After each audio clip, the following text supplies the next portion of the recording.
Om Sahana Vavatu Sahanau Bhunaktu Sahaviryam Karavavahai Tejasvinavadhitamastu ma vidvishavahai.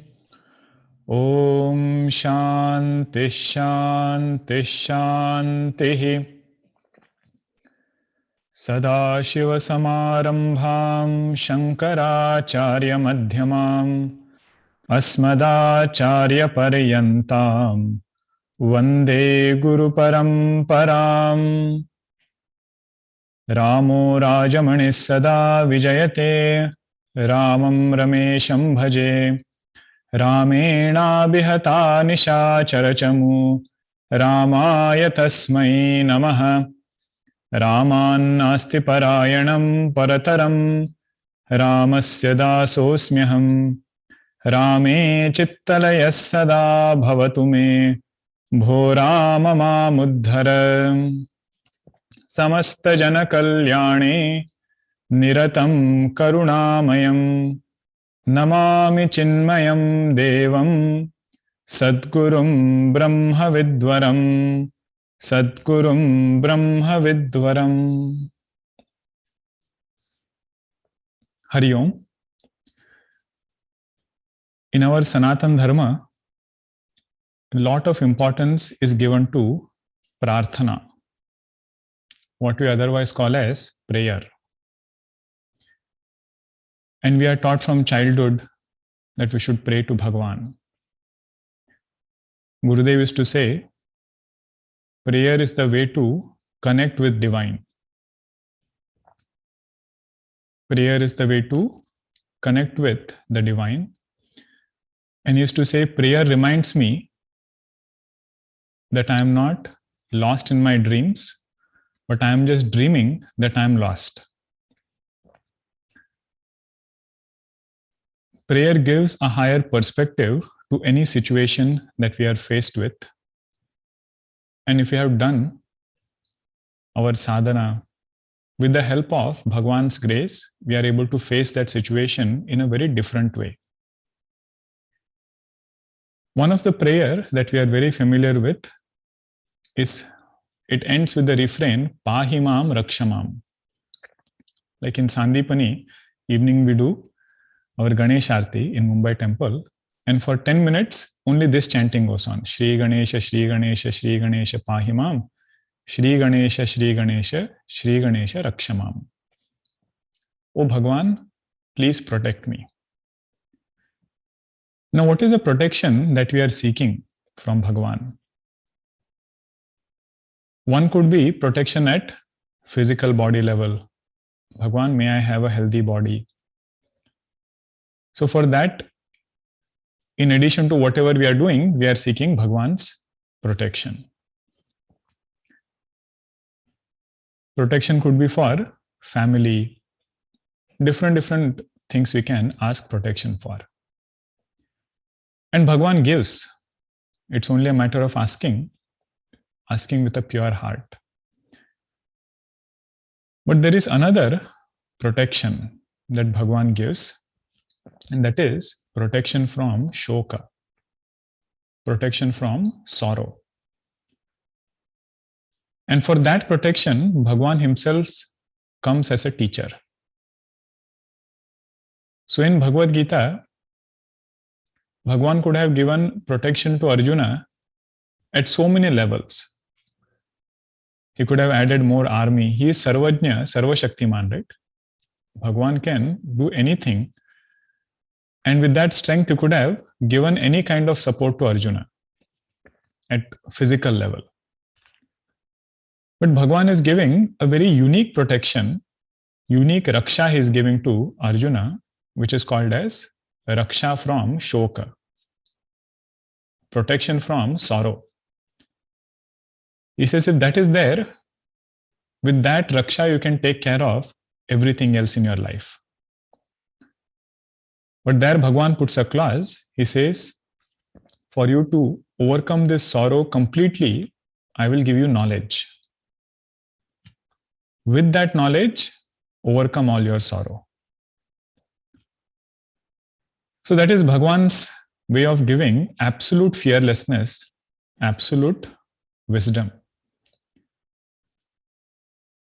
So with this in mind, Bhagwan has been teaching now. From the 11th verse onwards, Bhagwan Krishna's teaching started to Arjuna. And his main focus point of his teaching is, one who is a Pandita does not do shoka. And Bhagwan until this point has come to 3 conclusions. It is as though he is teaching, just a discourse is going on by Bhagwan Krishna. And he's making a point, giving example, concluding a point. So like this, he is conveying what he wants to really convey. So first conclusion came at the 18th verse. If you want to flip your page, you can see the 18th verse. He says, Anashino aprameyasya tasmat yudhyasva bharata. Tasmat means therefore. He is concluding a point now. He says, having understood the nature of Atman, having known that you are that Atman, which is ever unchanging, he says, do what you have to do. And your role right now is of a warrior, do that. So for all of us, we might have so many different roles. So Bhagwan's advice there is, having understood this truth, do what you have to do. Second conclusion came at 21st verse of second chapter, where Bhagwan said, Katham sa purushav partha kam ghatayati hantikam. He says, having understood this Atman to be akarta abhokta, one who is not doing any actions, one who is not recipient of any result of action, how can someone who has understood Atman in this way come to get deluded again to call themselves as karta and bhokta? He says samsara lies right there. Taking yourself to be karta and bhokta is a seed of all samsara. So Arjuna, hold on to the truth as it is, and then do what you have to do. Then the third conclusion is the verse that we saw last time, 25th verse, where tasmat again comes, right? So look at the second line. Tasmat evam viditvainam nanu shochitum arhasi. Having understood the nature of truth in this way, having known that this truth is non-dual, there is nothing else that is there to be afraid of. Having understood the nature of truth in this way, nanu shochitum arhasi. O Arjuna, do not grieve. So now actually speaking, the main teaching of Bhagavad Gita is over. Because Bhagavad Gita, we said, is essence of Upanishad. And whatever is the Upanishadic teaching, that teaching is done over here. But the grace of Bhagwan is such, he says, I don't want to leave you at some point if you are not able to hold on to this knowledge yet, and just say that it is all or nothing. The beauty of Bhagavad Gita is it has something in it for everybody. It is up to us how we appreciate it and how we build on to the next step. So in Sanatan Dharma, whenever values are described, whenever way of living is described, so many sadhanas are described, all of it is to prepare this mind such that it can conduct this inquiry. They don't have their individual prayojanam. By themselves, they are not the end goal. It will give a very healthy life, good relationship, everything will be there. But Vedanta says if you have come so far, why not go to the next step also? This point we had seen earlier, that whenever we do pravrutti, the result of that pravrutti should be in nivrutti. Means I should get some taste for inquiring into the truth. So now Bhagavan says, okay, Arjuna, this is what I had to say. Okay, whatever I had to say, I have completed now. Now I will take some other standpoints. Now he says, even if you consider yourself to be a jiva, not Atman, that is unborn, which does not die, even if you are not considering yourself to be that, if you consider yourself to be a jiva that goes from one body to another, he says, still, this much shoka is not appropriate. Okay. So that is a change in standpoint now. 11th verse until 25th verse, teaching is done. Okay, that is Advaita Vedanta teaching. Sankhya teaching, if you want to call, that is this. Don't confuse with Sankhya Darshana. Sankhya means that which is systematically elaborated is called as Sankhya. Very logical. One step, after that second step, after that third step, tasmat, conclusion is given. Samyak khyayate iti Sankhya. Whatever is very well elaborated, explained, that is called as Sankhya. So 11th till 25th was the main teaching. Now let us see what Bhagavan says in 26th verse.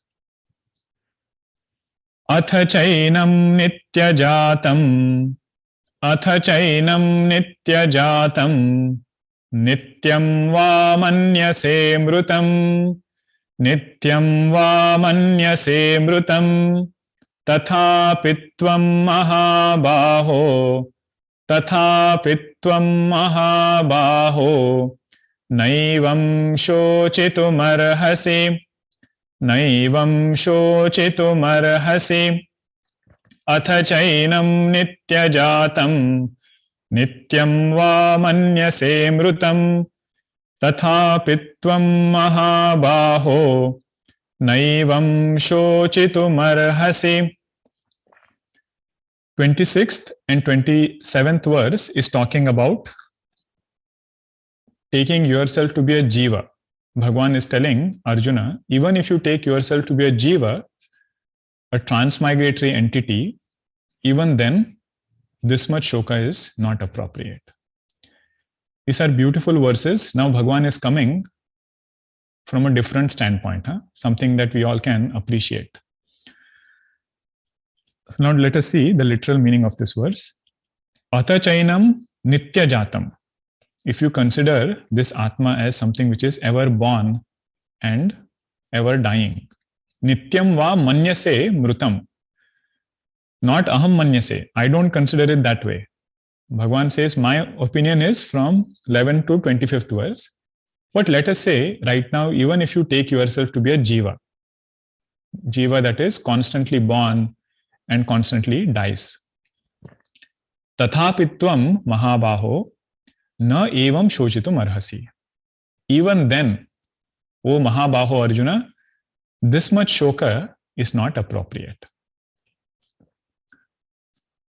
This point, Bhagavan Shankaracharya ji picks up in Vivek Chudamani, where he says, Dehoham ityeva jadasya buddhihi.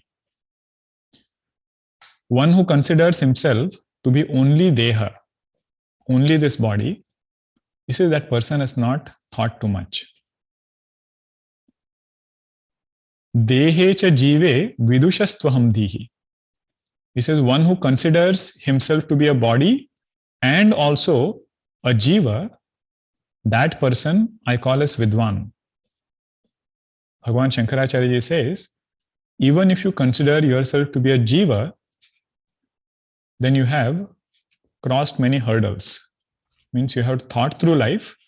You have had some kind of satsang, and somewhere something has clicked inside. One who considers himself as, or one who knows himself as Brahma, says that one is a different category, which we already elaborated now. Pandita, that person is. But this person is one level below, where he is saying that I don't think I am that Nitya Shuddha Buddha Mukta Brahma, but I at least take myself to be a transmigratory Jiva. First thing that comes to our understanding is, with this new insight, that this is not my only birth. As this Jiva, I have had several births before, and if I don't break out from this cycle of birth and death, I'm going to have several lives hereafter. So this point, you just listen to the whole thing. A lot of questions might come in between. All of them we can discuss. But these are some new ideas, okay, from our Shastra. So this is first thing that will come to the sadhaka. Why I call that person Vidwan is he has understood that this is not my only birth. I have had several births before, several bodies before, and further also this journey is going to continue. How this Punarjanma is established, that we will see in the next verse. But this is the first implication that comes, that I have had a long journey, right? I am an ancient traveler. I've been traveling since a long time, and every time I unpack and pack my suitcase, which is this, physical body that is given to me in this life, that is one span. After this is done, close it, next body. And again, everything is open, everything I do. Why this understanding is important? Bhagavan says, if you have this understanding, O Arjuna, if you think yourself to be a jiva, then you will naturally come to this conclusion if you think that any sambandha that I have with anybody is not eternal. Because as this jiva, I have had several sambandhas in the past. And in this particular life, with this particular body, I am having some relationship with different titles I've been given. Right? I'm given a title of father, mother, son, daughter, wife, husband. You see, all those sambandhas are only from the standpoint of this body. So then what is my role, after understanding this? He said, first you understand that no sambandha is nitya.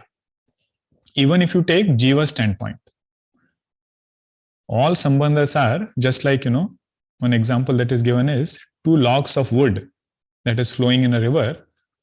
They might appear that they are going together, right? But actually speaking, they are on their own journey. Kabir Das Ji says it is like a leaf which is on a tree. When the leaf is on the tree, it looks like that leaf belongs to that tree. But he says if some wind comes, you don't know when that leaf and that tree are going to meet back. Now, what is the implication of this understanding? If I know that all sambandhas are anitya, all sambandhas are not eternal, he says, make your journey comfortable. But for my journey to be comfortable, first I need to make others' journey comfortable. Goswami Tulsidas Ji gives an example. He says, Tulsi is samsar mein bhanti bhanti ke log. He's speaking to himself, He says, oh Tulsi, in this samsara, there are different types of people. सबसे हसमिल बोलिए, नदी नाव संजोग. He says, speak to everybody in a nice way, make their journey comfortable, think about helping others as much as possible, because you are on that boat. You know, olden days to cross Gangaji, I think there must have been those small boats, 4 people sitting and one boatsman. He says, all of us are travelers on this journey. Try to accomplish others' journey to their destination. If you take, those whatever happens during that travel too seriously, and you start getting into some conflict, says you will drown and the whole boat can capsize. Right? Nadi Nava Sanjoga. We are on this boat journey. He says make sure that you make everybody's journey comfortable. Because none of it is Nitya. People have come in our life. He says that is just like those 2 logs of wood coming together. In our Indian airport or even in train and all, they make an announcement, right? Aapki yatra sukhad rahe. May your journey be comfortable. But they add another 2 words before that. They say, hum aasha karte hai. We hope that your yatra will be comfortable. Meaning what? The government can do only so much. They can give us good train, they can give good flight. But ultimately, journey has to be traveled by us only. So it is up to us what choice we make. How do you want to travel on this boat of life, getting into conflicts with everybody, or live life in such a way that their journey becomes comfortable, but in and through it, our journey is also comfortable. He says, if you understand yourself as Jiva, this is the first thing, that will happen. And no sambandha we will try to hold on to too strongly. Because everything is for a certain duration of time, whatever that sambandha is, whatever that relationship is, always have a spiritual mindset. Right? Because it is 2 jivas who are interacting, who are coming together, like opening a jackfruit. Put oil of this knowledge and then you touch it. Otherwise, it gets so entangled that our Viveka Shakti gets hidden. If that oil is there, then you can nicely interact with that jackfruit, take it out, share it with everybody. That is the greatness of jackfruit, something that one person cannot consume. You have to share it, no matter who that person is. You have to share with neighbors or somebody you'll have to share it with. This is that is the first thing that we will take away if we take ourselves to be a jiva. No sambandha is nitya. Whatever duration we are together, let us make that journey memorable. If they share thepla, you also share. But don't get into insisting that both of us have to get down at the same station, or we have traveled together. You have traveled together, but you are on different destinations. Okay. Now somebody might say, I'm doing such a great thing, I'm helping others. You say that helping others is good, but that helping others is actually to help yourself. Now, if you have this kind of interaction with other people, with family, you see your immediate life will be joyful. That is, of course, there. But there is another thing that is going to happen now. When somebody lives a life of service, somebody lives a life of doing good to others, that attitude develops punya karma. And punya karma is that currency which brings happiness in our life. So somebody who thinks himself to be a jiva will always think about doing good to others, but in and through that, they will also accrue punya karma.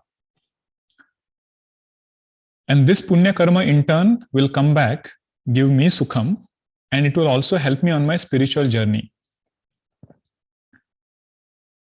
Whenever we have had satsang, right?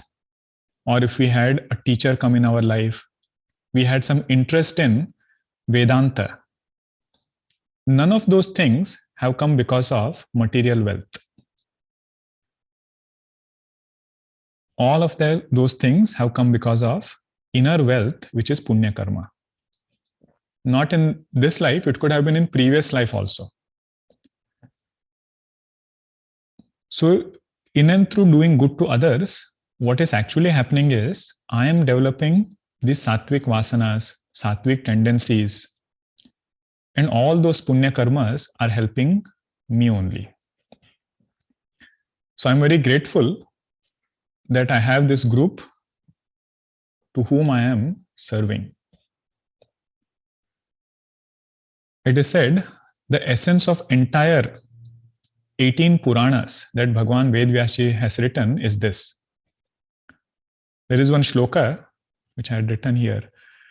Ashtadasha Puraneshu Vyasaya Vachanadvayam. In all 18 Puranas, Bhagwan Vedvyasji has said only two main things. Paropakaraha Punyaya Papaya Parapidanam. If we are doing service to others, thinking good about others, he says that will bring punya. Paropakaraya punyaya. Paropakaraha punyaya. And even thinking something negative about others, he says that will bring papa karma. So this punya, it works in a very deep way. And one who has understood themselves to be a jiva, that person will start thinking about it in this way now. Right? All sambandha is only for short duration. And wherever I am, I have to make sure that my surrounding is served by me, not the other way around. Right? What can I give? That you try, and then you see what all things you get. Even without asking, so many things will come your way. Okay, so this is the play of punya, but most importantly, the role of punya in developing our spiritual personality. Giving sukham, first of all, in our Shastra, there are so many statements, that highlight this point. He said, make this connection very clear. Whenever we do good actions, those actions give punya, and those punya karmas give sukham. Sukham does not directly come through material wealth, neither does it come through power, nor through position. We might think it comes, but along with that comes the fear of losing it. True gain is that when there is no fear, right? Which is that fear will come by doing dharma. Or that sukham will come by doing dharma.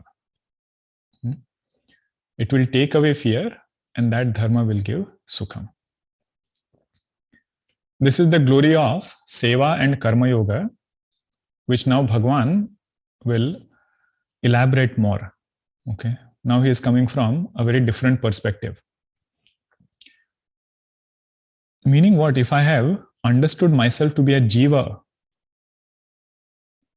then I cannot live only a materialistic life. Because I will start thinking all these things that I am spending time on is going to stay with me only for this life. Jiva means what? I have understood I have had a long journey before, and I'm going to have long journey hereafter.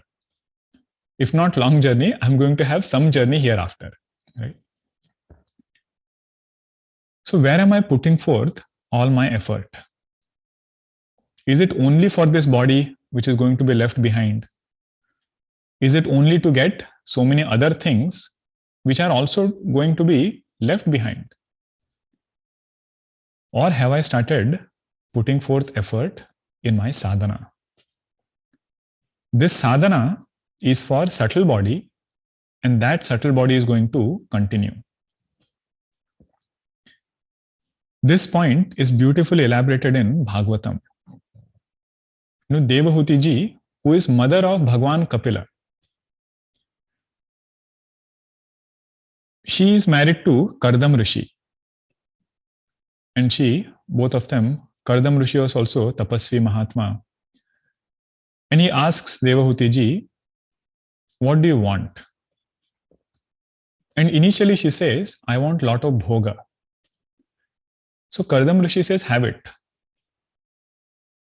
And he creates a Kardam Vimana, like an aerial chariot with the entire city flying, along with it. Kinds of bhogas that we cannot even think of. So much bhoga they have. And everything is done, and then they come back. And then Devahuti ji, when Kapil Bhagwan is born, she says a statement. She says, Nirvinnam nitaram bhuman asadindya tarshanat. Oh Lord, she's telling to her son, Kapil Bhagwan is her son. He says, I've been deceived by the sense organs. I thought getting those objects or going to some place, experiencing something is joy. But they have deceived me. Because having experienced everything, still I am not content. On the other hand, I feel those vasanas have gotten stronger now. I've been pushed into deeper darkness. So whenever these points are mentioned in our Shastra, what we should think about is, in our own life, whenever we have taken certain sankalpa, right? We have said, oh, this thing, if it happens, everything will be good. Our Shastras say, go and think about what has happened after that desire was fulfilled. Nothing new happened, another desire came. If that desire was completely fulfilled and it made me content, then no other thing should have risen back again, right? I would have been content by myself, but these desires are insatiable. You fulfill one, something else comes. You fulfill the second, something else comes. So then the sadhaka starts thinking, I have fulfilled all of that, no doubt, but how long is it going to serve me?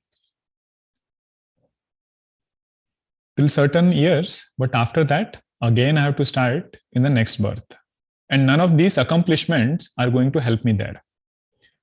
Again, I have to go back to school, ABCD I have to learn, numbers I have to learn. But on the other hand, if I can do some sadhana, get some punya karma, says with that, I can start becoming a greater devotee of Bhagavan.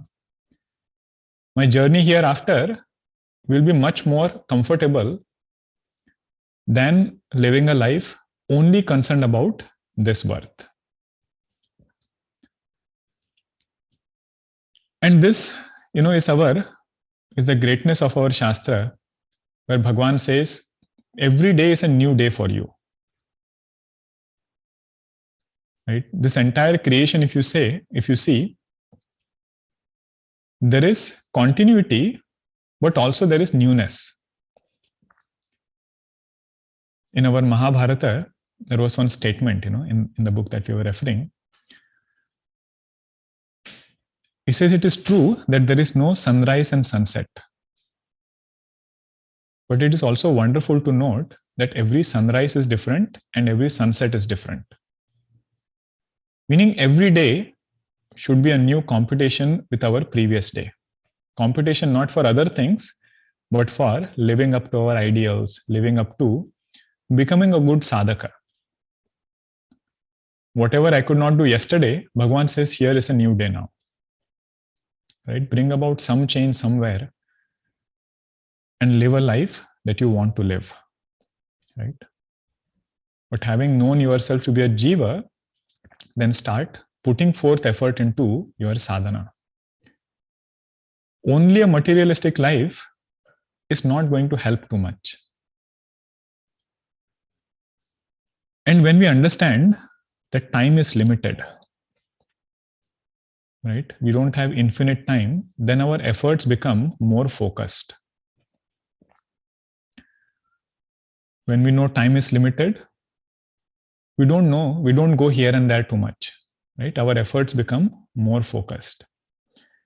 If you went to an airport, right, and you had your boarding, let us say at 11:30 a.m., you just cleared the security and everything by around 11 o'clock, let us say, and they say boarding gates are closing in another 10 minutes.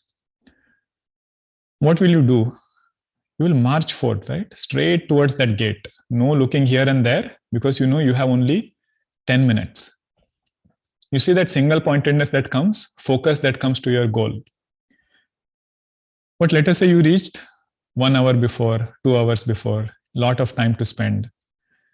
Then everything and anything becomes interesting.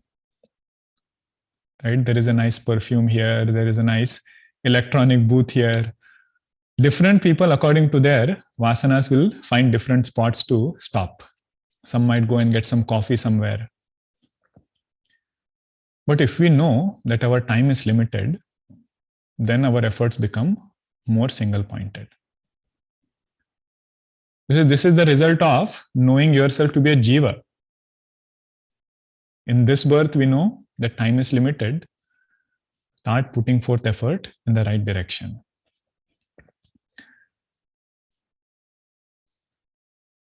Now, sometimes what happens, when we think about this jiva and everything, what becomes more important is karma siddhanta. Because according to our karmas, our life is getting shaped. We said, do good karmas, life will take care of itself.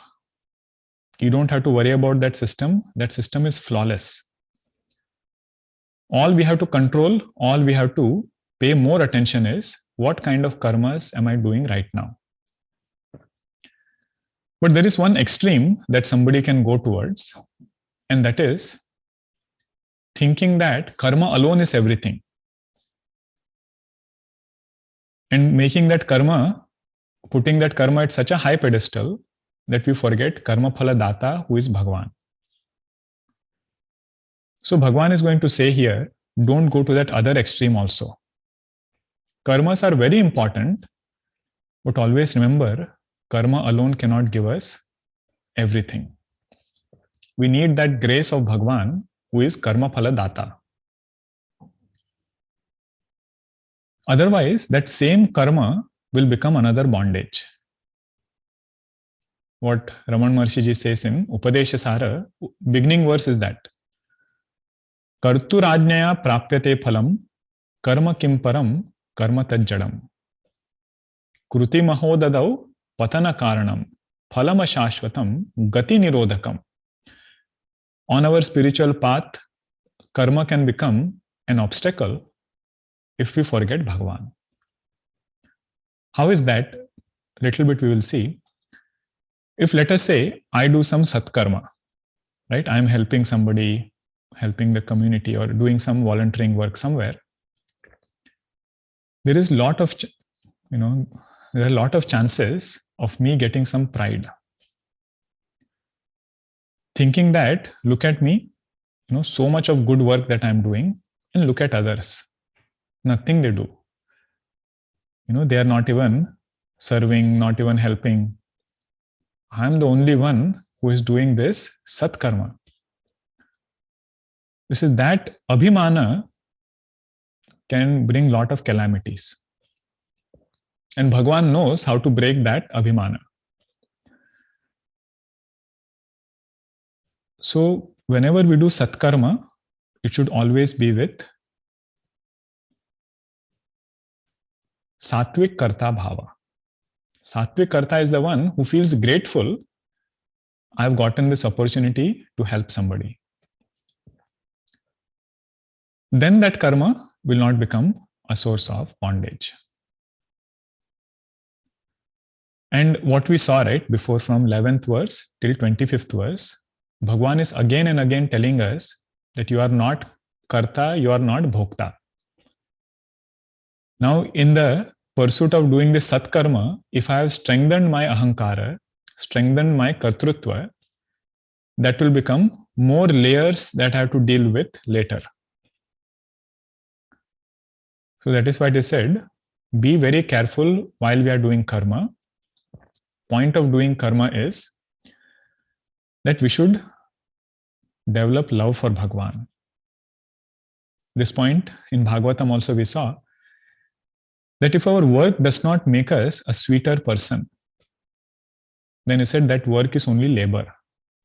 We are sweating out too much. It is not helping us in the way that it could have helped us. Notpadayet yadiratim shrama evahi kevalam.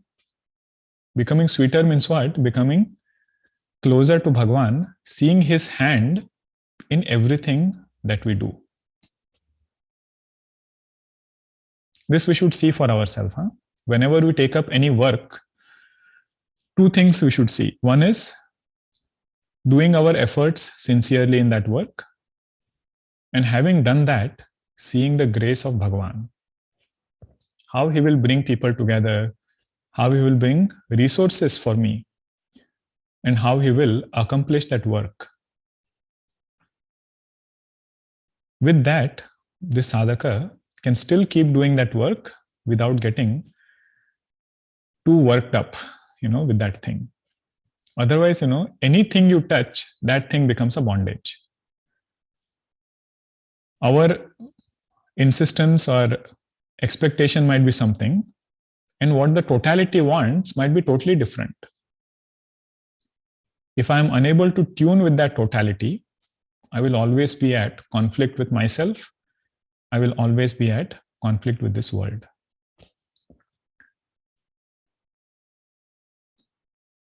And another thing I heard, these are all mananam of Mahatmas, very, very beautiful if we can hold on to it. It is said our body is made up of 5 elements, right? 5 elements make up this gross physical body. And this body, the elements of this 5 body have been taken on rent from this creation. Meaning what? For this individual to survive, for this individual to live happily, I cannot ignore samashti. For me to live, first thing what I have in this body form also has been borrowed from this creation. So I cannot isolate myself from a community or a society, but most importantly, from totality, which is Bhagwan. This is the Jiva is Amsha of Ishvara. So for this Jiva to be content, the only way of being absolutely content is to find that connection with Bhagwan. Even from a Jiva standpoint. Because Jivas is an Amsha. Just like you have a fire and a conflagration of sparks coming from that fire, that small tiny spark also has warmth, it also has light. So as this Jiva also, if you want contentment, if you want Ananda, I have to tune myself with Ananda Swarupa Bhagavan. So without that, everything might be there. I might be very efficient in work. I might be very skilled. But that by itself will not remove my discontentment. It will not remove my loneliness. Loneliness is that only, right? That I have not tuned up with people around me. I feel I am different from everybody around. That group of society or community is that immediate samashti for me. So more I can let go of my preferences, more I can feel one with the people around, that will give new meaning to my life. And that gradually, if I can tune it with samashti, any place I am put, I feel I am with my Bhagavan. If that bhava comes, that is the best bhava a jiva can have. So now you tell me, Arjuna, why are you doing shoka? That is the whole point. Naivam shochitum arhasi. That is why this whole discussion we did. Bhagavan is telling, even if you think yourself to be a jiva, you know that sambandhas are anitya. So make others' journey comfortable. But in and through doing that, you will make your journey comfortable. You will get punya karma. And don't worry about journey of Bhishma and Drona. Their karmas are such, their next destination is very well taken care of. Bhishma is one of the Ashtavasus. Arjuna, don't forget that. He is Prabhasa who has taken a birth in this human form because of a curse. And actually speaking, he is very happy to go back to his original destination. So their karmas are very well taken care of. If you think yourself to be a jiva, then you also take care of your karma. How to take care of it? One way is serve others. I'm summarizing whatever we discussed today. How to take care of it? Serve others. Through that, you will get punya karma. And another way is to do sadhana. Vedo nityam adhiyatam. Sadhana panchakam, whatever we saw. Some parayanam, and it's so nice to hear, from so many people that they do it every day, once a week, Bhagavad Gita, Bhagavatam. We said all of that is adding to this punya karma. But while doing this karma, be careful. Don't forget Bhagavan. Any karma that is done forgetting Bhagavan does not give its fullest result. It might give some immediate result, but that result, what we are looking for, contentment, that will not come through just karma. Now with this, Bhagavan is bringing another beautiful point that we will see whenever we meet next time. Okay, that is about Punarjanma, a very important point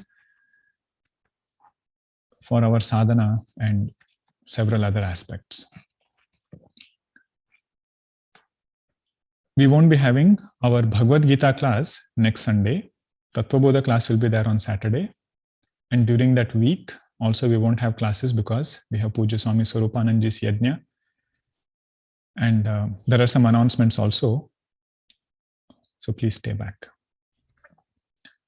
Om Purnamadah Purnamidam Purnat Purnamudachyate Purnasya Purnamadaya Purnameva Vashishyate. Om Shanti Shanti Shanti. Harihi Om Shri Gurubhyo Namaha. Harihi Om. I'll just take a few quick questions. One of it is regarding when we saw that physical body is nothing but made up of these 5 elements, and this Atman is that which cannot be destroyed by Nainam Chindanti Shastrani, Nainam Dahati Pavakaha. None of the 4 elements can come back and destroy this consciousness. The question is, if this is the case, then why do people pray to Bhagavan and seek for mercy? This other standpoint, which is there, that will be very helpful, what we saw today, right? And our Shastras, they will advise from 2 standpoints. For a student who has actually analyzed and has become mature, for that student, the higher standpoint will be easy to grasp. But that student also has had a journey. Anadi journey it is, in this birth or in the previous birth. And it's a good advice given to us by Shastra, which will make us have a lot of inner strength. So if you want something in life, Bhagavan says, you ask me. No harm in asking. If you really want, he says, ask me. So that's a different stage of life where our Shraddha will deepen. And that is how we will move on to the next stage. If I can get this much conviction that whenever I have asked help from Bhagavan, help has come in my life. So who is that person who is sending this help? What is the nature of Bhagavan? So that inquiry also will become more precise, it will become more deeper. And Bhagavan's grace will be such, he says, I will bring knowledge in your life now. Just cleanse your heart from all other things. Don't worry too much about. First of all, what others are doing, that you don't worry at all. Think about yourself. If you want to get something, he says, pray. And how that jiva will be guided, that is up to Bhagavan. Okay, there were several, but I thought we'll just take one. And there is another about what we discussed in Sharanagati. I think it was from Tattva Bodha class. That shloka I will give in our Sanskritam class. Okay, so you can write it down. It's a very beautiful shlokas. What are the 6 aspects of Sharanagati? That also we will see. Om Shanti Shanti Shanti. Harihi Om Shri Gurubhyo Namaha. Harihi Om.